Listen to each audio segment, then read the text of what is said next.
And of course, this suggestion by the Correctional Services Minister, Pieter Groenewald, that let's bring back corporal punishment for people who are awaiting trial, who have committed minor crimes, and that would be the solution to dealing with overcrowding. I mean, who would agree to even administer that?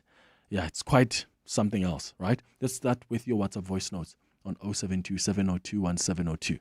Hi, good morning, Clement. I think we'll all be surprised how many people will be for that lashing. I'm not for it because I think it's just a waste of time. And who's going to do the lashing?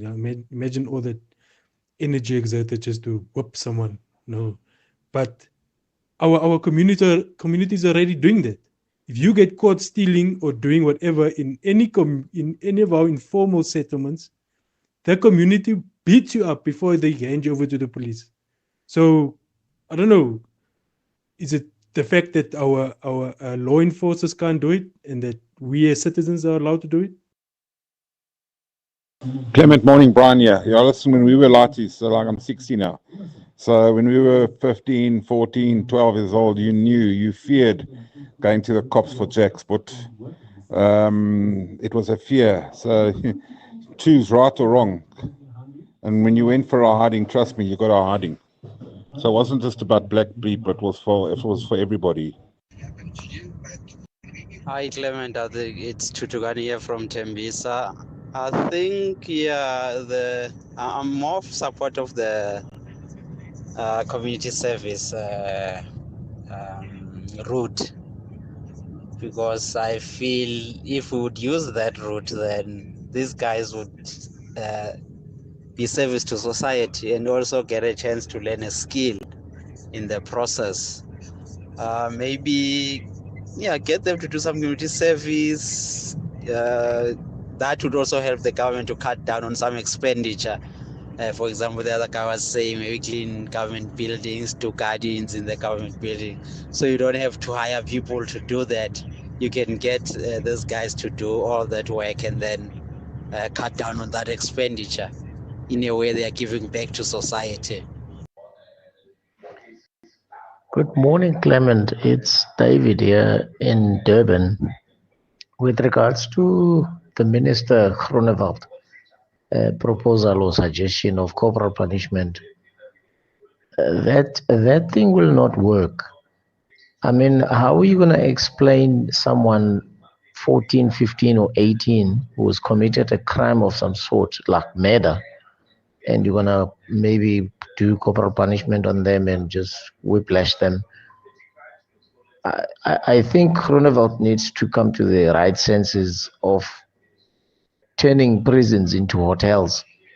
They need to make sure that people suffer when they're in prison, so that when they come out, they know, don't commit crime, because it's not going to be a honky-dory.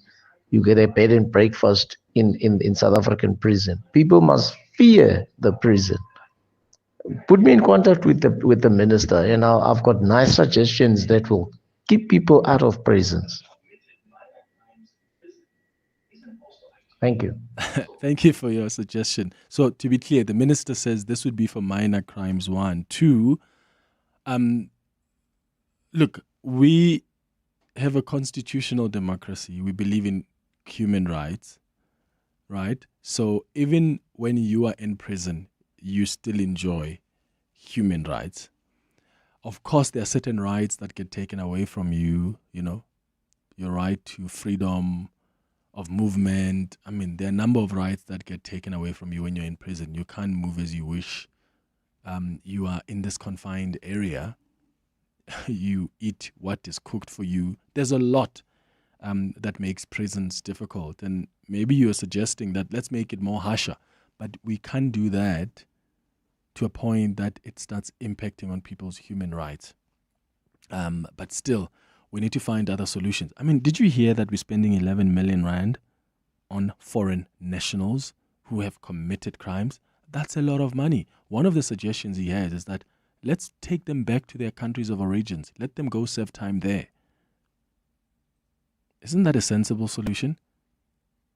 Because that is going to help reduce the overcrowding in our prisons.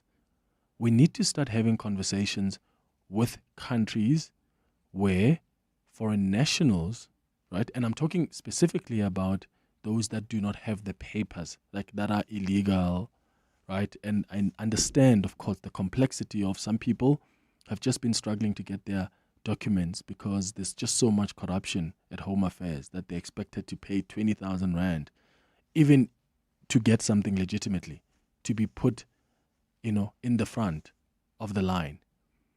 But let's have a conversation with the countries where most of the people who are committing crimes are coming from, so that they get deported there, they can serve their sentences there. Isn't that the collaboration we need between countries? Joe, you calling from the Val. Good morning. Good, Clement, my brother. Sure. Go ahead.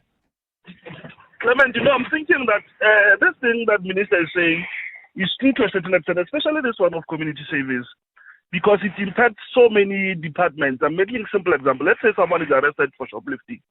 The police vehicle standing there at that shoplifting and processing or arresting that particular criminal, it will take maybe at least 2 hours to open the docket, detain this person and so forth. And you find the person has actually stolen something that worth 2 rand. I'm making an example. But previously, you'd find that particular shop, they'll make a person to clean. And the person will not commit the same crime. I'm not trying to say maybe they must be human and stuff or speak on behalf of the police, but I'm thinking really it can help in so many ways, because really the way things are happening, even the court system get clogged, because this particular person who's arrested for shoplifting will be there, will be detained, will go to court. Then it just doesn't make any sense. So I support community thing, man. Yeah, community thing will help a lot. That car that is standing there, that shop, can actually prevent haste. Instead of standing for 2 rand for shoplifting at a certain store there, it was supposed to be on the road preventing haste or maybe even serious crimes. So